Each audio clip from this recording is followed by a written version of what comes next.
तो आप सबका स्वागत है हमारे यूट्यूब चैनल में। और आज हम बात करने वाले हैं इंट्रोडक्शन ऑफ कंप्यूटर का पार्ट 5, जिसमें हमारा टॉपिक होगा आज मेमोरी। बात करते हैं मेमोरी के बारे में। मेमोरी बेसिकली डाटा स्टोरेज करने के काम आती है। चलिए हम इसे एक बार एक्सप्लेन व्यू में पढ़ते हैं। मेमोरी कंप्यूटर सिस्टम में एक आंतरिक भंडारण क्षेत्र है। यह डाटा निर्देश और मध्यवर्ती परिणाम रखता है और आवश्यकता पड़ने पर इन सूचनाओं को कंप्यूटर की अन्य इकाइयों को आपूर्ति करता है। कंप्यूटर में दो प्रकार की मेमोरी का उपयोग किया जाता है, प्राथमिक मेमोरी और सेकेंडरी मेमोरी। बात करेंगे हम प्राथमिक मेमोरी की। तो प्राथमिक मेमोरी जो है केवल वही डाटा और निर्देश रखती है जिस पर कंप्यूटर वर्तमान में काम कर रहा है। इसकी भंडारण क्षमता सीमित है और बिजली जाने पर या बंद होने पर डाटा मिट जाता है। ये एक सेमीकंडक्टर मेमोरी होती है और सेकेंडरी मेमोरी से तेज होती है। प्राथमिक मेमोरी कौन सी होती है? जो जब तक कंप्यूटर वर्किंग पे है तब तक ही ये काम करती है। उसके बाद जैसे ही कंप्यूटर ऑफ होता है और मेमोरी ऑटोमेटिकली डाटा इरेज कर देती है। तो प्राथमिक मेमोरी का सिर्फ इतना सा काम है। बात करेंगे इसके जो एग्जांपल वो रैम है, रैंडम एक्सेस मेमोरी, और रोम हो जाएगी रीड ओनली मेमोरी। अब बात करेंगे हम सेकेंडरी मेमोरी के बारे में। उससे पहले हम सेकेंडरी से पहले रैम और रोम को देख लेते हैं। तो रैम है रैंडम एक्सेस मेमोरी। तो रैम डाटा प्रोग्राम और परिणाम संग्रहित करने के लिए सीपीयू की आंतरिक मेमोरी है।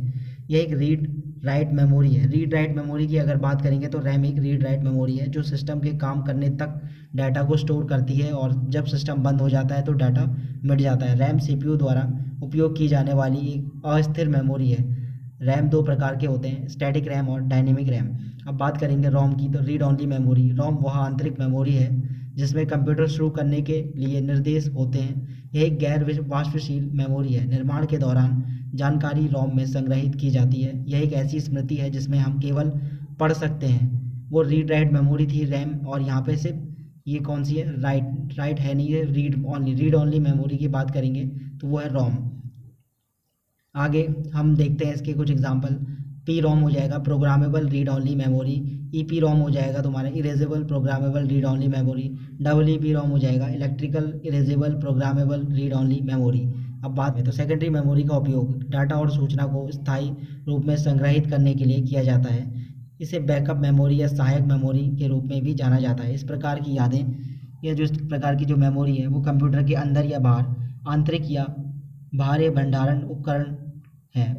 और साथ में प्राइमरी मेमोरी में हम डाटा को स्थायी रूप से स्टोर नहीं कर सकते और इसकी लागत भी सेकेंडरी मेमोरी की तुलना में अधिक होती है। जो प्राइमरी मेमोरी है इसकी जो कॉस्ट है वो सेकेंडरी मेमोरी के जो तुलना में बहुत ज़्यादा होती है। जैसे सेकेंडरी मेमोरी के कुछ एग्जांपल है, मैग्नेटिक स्टोरेज में देखते हैं hard disk, floppy disk, magnetic tape. और वही ऑप्टिकल स्टोरेज में सीडी, डीवीडी, और सॉलिड स्टेट स्टोरेज में मेमोरी स्टॉक, मेमोरी जो स्टिक होती है मेमोरी स्टिक, और यूएसबी मेमोरी। इस टाइप की चीज़ें आती हैं हमारी सेकेंडरी मेमोरी के अंदर, जो उसके एग्जांपल थे। और बात करेंगे हम कैश मेमोरी की। तो कैश मेमोरी एक अत्यंत उच्च गति अर्धचालक छोटे आकार की मेमोरी है जो सीपीयू और रैम के बीच बफर मेमोरी के रूप में कार्य करती है।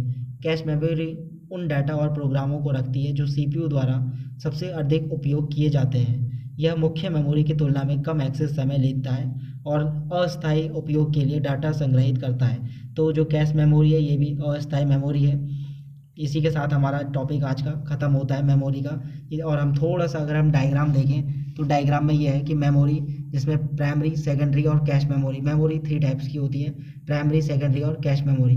प्राइमरी मेमोरी जो होती है वो 2 टाइप्स की होती है, रैम और रोम। रैम होगी रैंडम एक्सेस मेमोरी, रोम हो जाएगी रीड ओनली मेमोरी।